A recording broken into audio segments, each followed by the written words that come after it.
la presentación van a ir como las que yo considero son las citas centrales de mi texto para que un poco quizá ayude a guiar pues mi lectura, ¿no? José Lezama Lima y Manuel Levinas, El sentido ético de la literatura.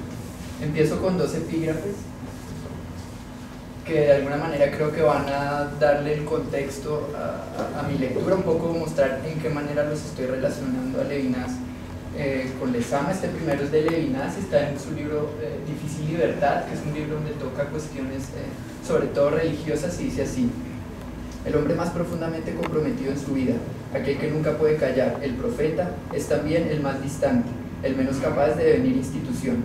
Solo el falso profeta cumple una función oficial. La siguiente, de Lezama, es un aforismo que publica en 1946 en una revista llamada Grafos, y dice así: si en el reino de la poesía no hay bien, no hay mal. ¿Cómo justificar nuestras preferencias?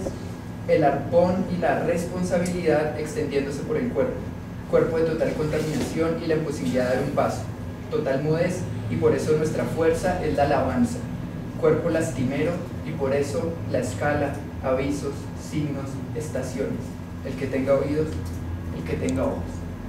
Bien, espero que se pueda sentir el resonar de estas citas a lo largo de mi texto. Dice así: en un interesante artículo en 1992 sobre el problema del error en Lezama Lima, Brett Levinson, un conocido estudioso de su obra, asegura que la crítica lezamiana bien podría dividirse en dos grandes grupos. El primero, encabezado por Cintio Itier y confirmado sobre todo por críticos cubanos, intentaría recuperar a Lezama para el catolicismo y después para la revolución. El segundo, que cuenta entre sus filas autores como Severo Sardú y Enrico Mario Santí y el mismo Levinson, buscaría leer a Lezama en clave postmoderna, especialmente a partir de Roland Barthes, Lacan o Derrida.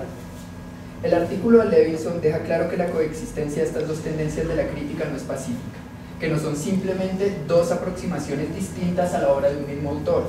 El mítico Lezama, que todos admiramos, es también un vasto territorio sobre el que se libra una verdadera batalla intelectual, una batalla cuyas repercusiones no se circunscriben únicamente al campo literario, sino que se extienden, e incluso podría decir que se originan en el político.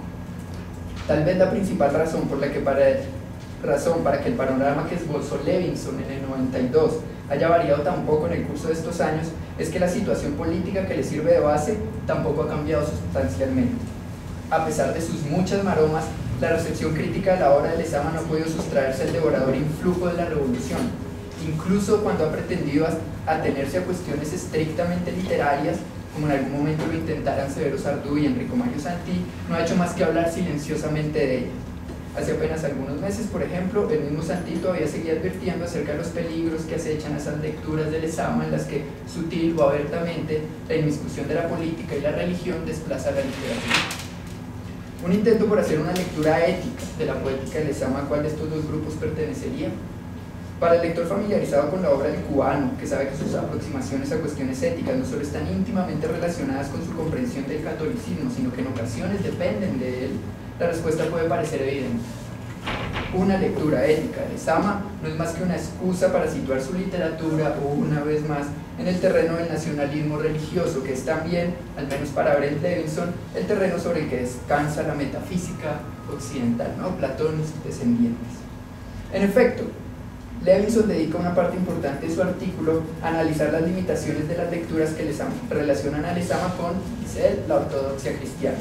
Aunque no considera necesario explicar el sentido de esta ortodoxia, en su estudio sí queda claro que para una crítica que entiende el cristianismo como una versión popular e institucionalizada del platonismo, o como mejor dijera Borges, un conjunto de imaginaciones obreras supeditadas a Platón y Aristóteles, la idea de un Lezama católico no solo iría en contravía de algunos de los principios centrales de los estudios literarios modernos, no, la autonomía, la falacia intelectual, intencional, sino que legitimaría una penosa genealogía. Si el Lezama metafísico y nacionalista de la revolución proviene del Lezama católico, es comprensible que se quiera ignorar o minimizar la importancia del catolicismo en su obra. Esta prevención de Levinson y otros críticos sin duda es justificada. No solo son varios los ejemplos que confirman la sutileza con que esa metafísica de la verdad se inmiscuye en nuestros análisis, sino que en la lectura que voy a proponerles, efectivamente, la relación entre literatura y ética está mediada por la religión.